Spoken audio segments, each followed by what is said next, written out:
முதல்ல திரு விக்கிட்ட ஆரம்பிச்சலாம் அப்படின்னு. திரு விக்கி, இப்போதைக்கு இந்த கமிட்டி அமைக்கப்பட வேண்டிய தேவை என்ன? இது முதல் கமிட்டி இல்லை, ஏற்கனவே தமிழகம் பல கமிட்டியை, ராஜமன்னார் கமிட்டி, மத்தியிலிருந்து அப்புறம் சர்க்காரியா, பூஞ்ச் கமிட்டி எல்லாம் அமைக்கப்பட்டது. எல்லாம் இதுக்கு முன்னாடி பல ஆய்வுகளை செஞ்சு பல அறிக்கை கொடுத்துருக்காங்க. எதுவுமே நடைமுறையில் எதையும் மாற்றலை. இந்த கமிட்டி அமைச்சு என்ன மாற்றிடப்போகுது? இல்லை, இன்னைக்கு இந்தியா சந்தித்து கொண்டிருக்கிற ஒரு நிலை அப்படிங்கிறது மாநிலங்களின் சுயாட்சி உரிமைகளை பிடுங்கக்கூடிய ஒரு இடத்துல பாஜக 3வது முறை ஆட்சி பொறுப்பேற்றதிலிருந்து அதை செய்யுது. அது பல விஷயங்களை நாம பார்த்துக்கிட்டே இருக்கிறோம். இன்னைக்கு தொகுதி மறுவரையாக இருக்கட்டும், இன்னைக்கு வகுப்பு போர்டில் அமெண்ட்மெண்ட்டாக இருக்கட்டும், என பல்வேறு விஷயங்கள்ல மாநில அரசுக்கு எதிரான பல்வேறு முயற்சிகளை தொடர்ந்து செஞ்சிட்டு இருக்கு. தேசிய கல்விக் கொள்கையை திணித்து பல்வேறு விஷயங்களை மாநில அரசின் உரிமைகளை நேரடியாக அவங்க கட்டுப்பாட்டில் எடுக்கிறதுக்கு நினைக்கிற விஷயங்கள் நடக்கும்போது தான் இந்த தீர்மானமும் முன் வந்திருக்கு.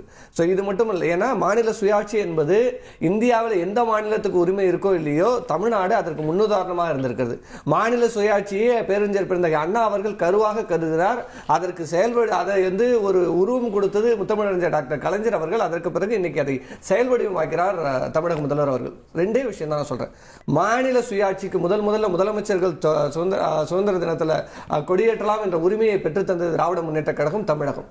அதே போல மத்திய அரசுக்கும் மாநில அரசுக்குமான குழு, இந்த உத்தரவுகள் தொடர்பான குழு அமைத்ததும் அதற்கான உரிமைகளை பெற்றுத்தந்ததும் திராவிட முன்னேற்ற கழகம் தான்.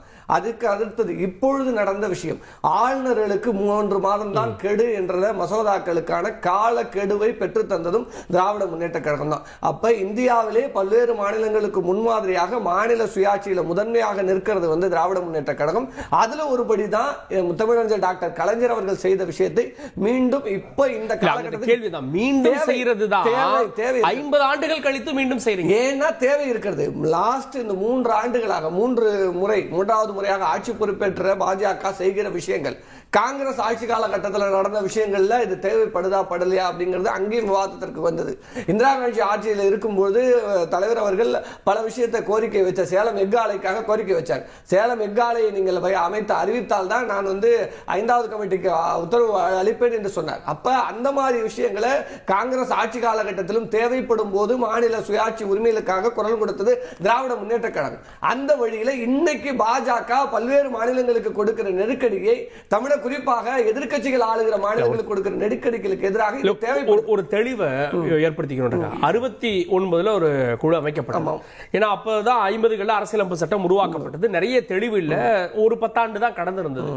இன்னைக்கு நம்ம 50களில் இருந்து கிட்டத்தட்ட 70 ஆண்டுகளை கடந்து வந்துட்டோம். பல அதிகாரங்கள் பத்தின உச்சநீதிமன்ற தீர்ப்புகள் வந்துருச்சு. பல ஸ்டேட்ல இருந்து சென்ட்ரலுக்கோ, சென்ட்ரல்ல இருந்து சில கன்கரண்ட் அப்படிலாம் பல மாற்றங்களுக்கு உட்பட்டுருச்சு. இப்ப திரும்ப